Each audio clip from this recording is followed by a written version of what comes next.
প্রতিবেশীকে ফাঁসাতে নিজের গর্ভধারিণী মাকে হত্যা। এরপর সেই প্রতিবেশীদের নামেই থানায় মামলা। দীর্ঘ ৩ বছর পর অবশেষে পুলিশের তদন্তে বেরিয়ে এসেছে নিজের জন্মদাত্রী মাকে হত্যার চাঞ্চল্যকর সব তথ্য।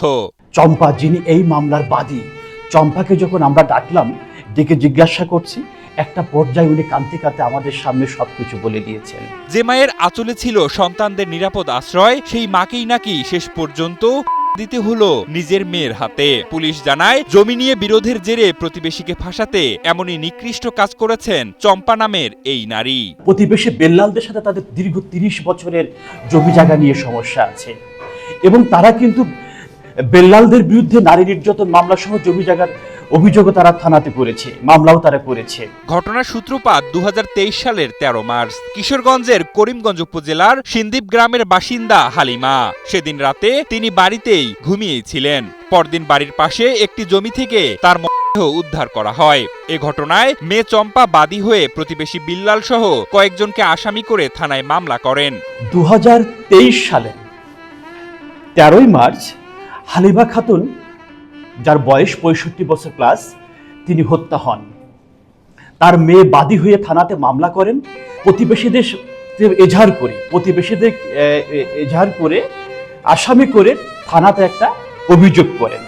প্রথমত ঘটনাটি দেখে স্বজন ও প্রতিবেশীদের অনেকেরই সন্দেহের তীর যায় ওই প্রতিবেশীর দিকে, কিন্তু তদন্তে একে একে সামনে আসতে থাকে চাঞ্চল্যকর তথ্য। অবশেষে ৩ বছর পর বেরিয়ে আসে হত্যাকাণ্ডের নেপথ্যের রহস্য। সোয়ান প্রপার্টিজ লিমিটেড তৈরি করছে নিরাপদ, স্বাচ্ছন্দ্যময় এক নতুন ঠিকানা। সোয়ান গ্রুপের একটি পণ্য। পরবর্তীতে আমরা দেখতে পারি যে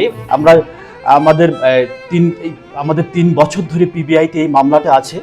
বিভিন্ন সময় আমরা এটা তদন্ত করেছি, স্বাক্ষর প্রমাণ নেওয়ার চেষ্টা করেছি। চেষ্টা করে দেখা যায় বাদীর দিকে আমাদের সন্দেহটা প্রায় সময় ঘনীভূত হতো। ঘনীভূত হওয়ার এক কালে আমরা বাদীকে যখন আমাদের অফিসে যখন ডাকা শুরু করি, উনি এসে একটা আবেগময় পরিস্থিতি তৈরি করেন যে, স্যার, আমার মাকে হত্যা করা হয়েছে, আমারে কেন আপনারা বারবার ডাকেন, আমারে কেন জিজ্ঞাসা করেন, এই কথা বলে একটা আবেগময় পরিস্থিতি তৈরি করে থাকেন। পুলিশ জানায়, জিজ্ঞাসাবাদে হত্যাকাণ্ডের সম্পৃক্ততার কথা স্বীকার করেন চম্পা। পুলিশের দাবি, দীর্ঘ সময়ের দ্বন্দ্বের প্রতিশোধ নেয়া এবং প্রতিবেশীদের মামলায় ফাঁসিয়ে বিরোধপূর্ণ জমি দখলের উদ্দেশ্যেই এই হত্যাকাণ্ডের পরিকল্পনা করা হয়।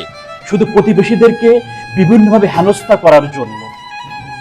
পরবর্তী সময় তাদের সাথে পেরে না উঠে তার নিজের মাকে হত্যা করে এই হত্যা মামলায় বেল্লালদেরকে আসামি করা হয়।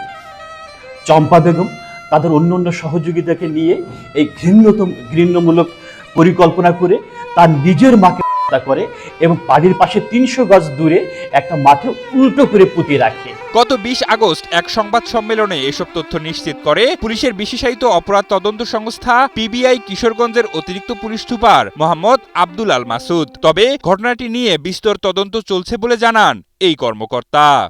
মামলা সম্পর্কে আমাদের আরও তদন্ত চলছে।